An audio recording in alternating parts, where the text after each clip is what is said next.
आप यहाँ बोर्ड पे इस चीज़ को देखिए, मैंने यहाँ कुछ संख्याएं लिख रखी हैं और इन संख्याओं के बीच में मैंने कुछ कैलकुलेशन की है। तो आइए इस चीज़ को समझते हैं कि ये क्या चीज़ें हैं।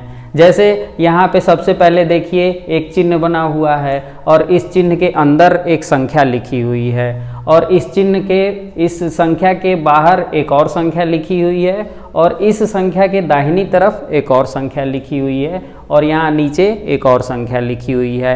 अब सबसे ज़रूरी बात यही है कि आप इन सभी संख्याओं को अच्छे से समझ लें, क्योंकि ये चीज़ें जो हैं भाग देने की बेसिक चीज़ें हैं। ये आपको अच्छे से अपने दिमाग में बैठा लेना है, तभी आप किसी भी मैथ्स में डिवीज़न के सवाल को अच्छे से कर पाइएगा। ठीक है, तो चलिए यहाँ पे देखिए, जो संख्या कोष्ठक के अंदर लिखी रहती है उसे हम भाज्य कहते हैं। जो संख्या इस कोष्ठक के बाईं तरफ लिखी हुई है उसे हम भाजक कहते हैं। जो संख्या यहाँ कोष्ठक के दाहिनी तरफ लिखी हुई है उसे हम भागफल कहते हैं और यहाँ पे जो संख्या लिखी रहती है इसे हम शेष कहते हैं। आपकी सुविधा के लिए मैंने यहाँ सबके अंग्रेज़ी में नाम लिख रखे हैं। भाज्य को हम अंग्रेज़ी में डिवाइडेंड कहते हैं, भाजक को अंग्रेज़ी में डिवाइज़र कहते हैं, भागफल को हम अंग्रेज़ी में कोशेंट बोलते हैं और शेष को हम रिमाइंडर बोलते हैं। अब इस चीज़ को आप अच्छे से समझ लीजिए, क्योंकि जब आप बड़े बड़े नंबर्स का डिवीज़न सीखेंगे तो आपको फिर इन्हीं चीज़ों की ज़रूरत पड़ेगी। इसलिए ये एकदम बेसिक तरीका मैंने बताया है कि पहले आपको इन चारों चीज़ों के नाम अच्छे से याद होने चाहिए। जब तक ये चीज़ें आपको अच्छे से नहीं याद होंगी तब तक आप कोई भी डिवीज़न का सवाल करने में हमेशा कंफ्यूज रहिएगा। ठीक है, तो पहला स्टेप हमारा ये है कि हम किसी भी भाग के करने के क्वेश्चन को हम पहले ये देखें कि उस क्वेश्चन में हमारा डिवाइडेंड यानी भाज्य क्या है, डिवाइज़र यानी भाजक क्या है, कोशेंट यानी भागफल क्या है और रिमाइंडर यानी शेष क्या है। जब हम इतना जान लेते हैं उसके बाद से हम दूसरे स्टेप में बढ़ते हैं। दूसरा स्टेप हमारा ये कहता है कि भाज्य और भागफल की तुलना करके भाग देना होता है हमें, यानी हमारा ये जो ब्रैकेट के अंदर है ये हमारा और जो ये ब्रैकेट के बाईं तरफ संख्या लिखी हुई है इसकी हम तुलना करते हैं और तब हम भाग देना सीखते हैं। अभी इसकी डिटेल मैं आपको अच्छे से बताऊंगा, अभी यहाँ केवल आप स्टेप्स समझ लीजिए। और तीसरा स्टेप होता है, जब हम भाग देना सीख लेते हैं तो सीखने के बाद से कुछ लैंग्वेज बेस्ड क्वेश्चंस आते हैं, यानी भाषा संबंधी प्रश्न आते हैं। जैसे आपको दे दिया गया कि 25 टॉफ़ियों को 5 लोगों में बांटना है तो एक को कितनी टॉफ़ी मिलेगी, या आपसे कह दिया गया कि 105 टॉफ़ियाँ हैं और उसको 5 लोगों में बांटना है तो एक आदमी को कितनी टॉफ़ी मिलेगी। ऐसे करके जो है वो भाषा संबंधी प्रश्न होंगे जिनको हम अच्छे से सीखेंगे। चलिए आगे बढ़ते हैं।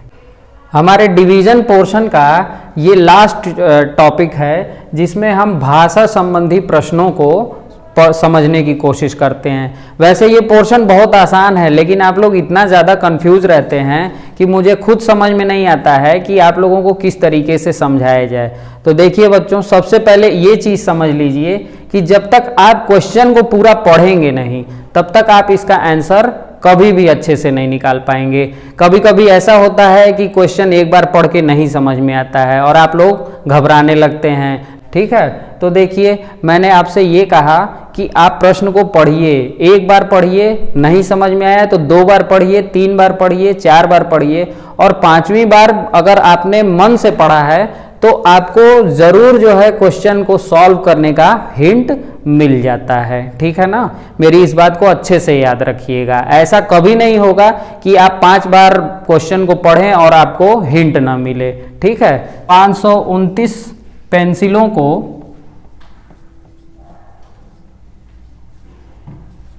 23 लोगों में बांटना है तो एक व्यक्ति को कितनी पेंसिल मिलेगी। ठीक है, ये हमारा क्वेश्चन है।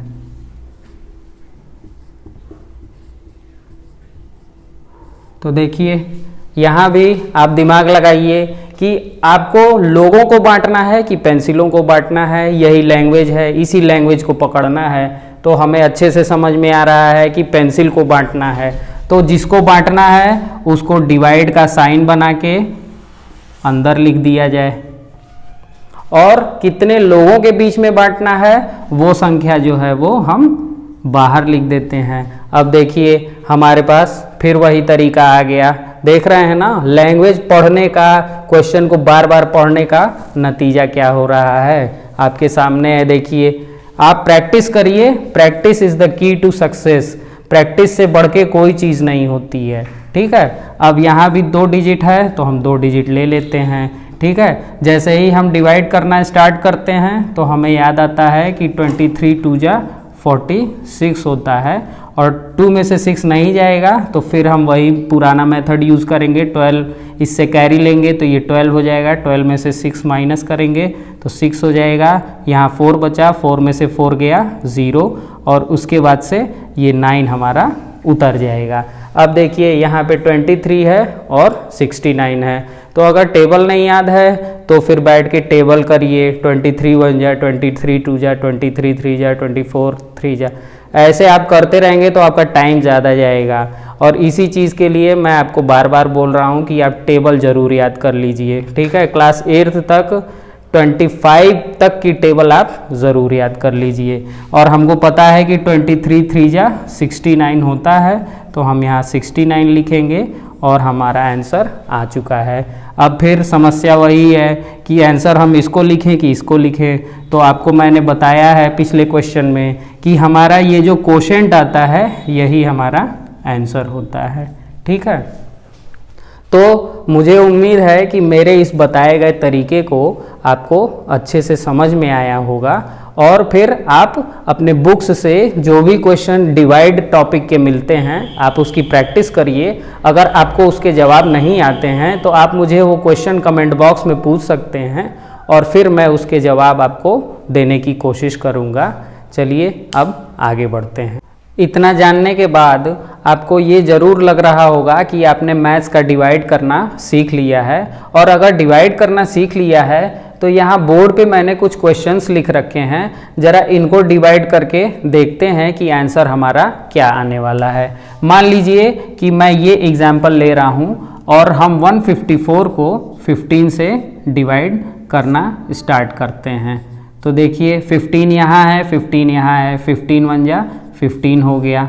अब यहाँ पे जो संख्या उतर गई है तो इसके बाद से हम डेसिमल लगा देते हैं और 0 लिख देते हैं, जो जैसा कि हम पहले से ये नियम जानते हैं, ठीक है। अब देखिए 15 का टेबल 2 टाइम्स हम पढ़ते हैं तो 30 हो जाता है, और आंसर हमारा 10 रिमाइंडर के रूप में बचता है। या हम ये भी कह सकते हैं कि यहाँ पे 4 जो है हमारा रिमाइंडर के रूप में बच रहा है।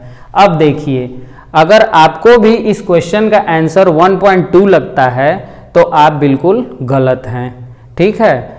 अब इसका आंसर क्या होगा ये जानने के लिए मैं इस वीडियो का अगला पार्ट लेके आ रहा हूँ।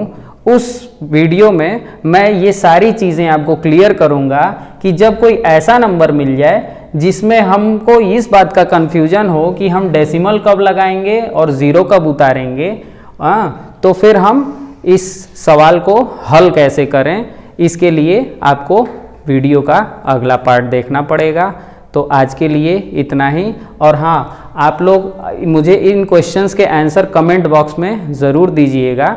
मैं चाहता हूँ कि आप लोग जो है मैथ्स के हर रूल को अच्छे से समझ लें, और तभी आप मास्टर ऑफ मैथ्स कहलाएंगे। मैंने ये मास्टर ऑफ मैथ्स सीरीज़ इसलिए ही स्टार्ट की है ताकि मैथ्स से रिलेटेड जो भी छोटी छोटी चीज़ें हैं, छोटे छोटे रूल्स हैं जिनमें आप अक्सर कंफ्यूज रहते हैं, उन चीज़ों को आप बिल्कुल भूल जाएं, ख़त्म कर दें, और फिर आप सारी प्रैक्टिस करते रहिए। और मैं आपको अगले वीडियो में इसका जवाब दूंगा। तब तक आप अगले पार्ट का इंतज़ार कीजिए। चलिए मिलते हैं फिर अगले वीडियो में।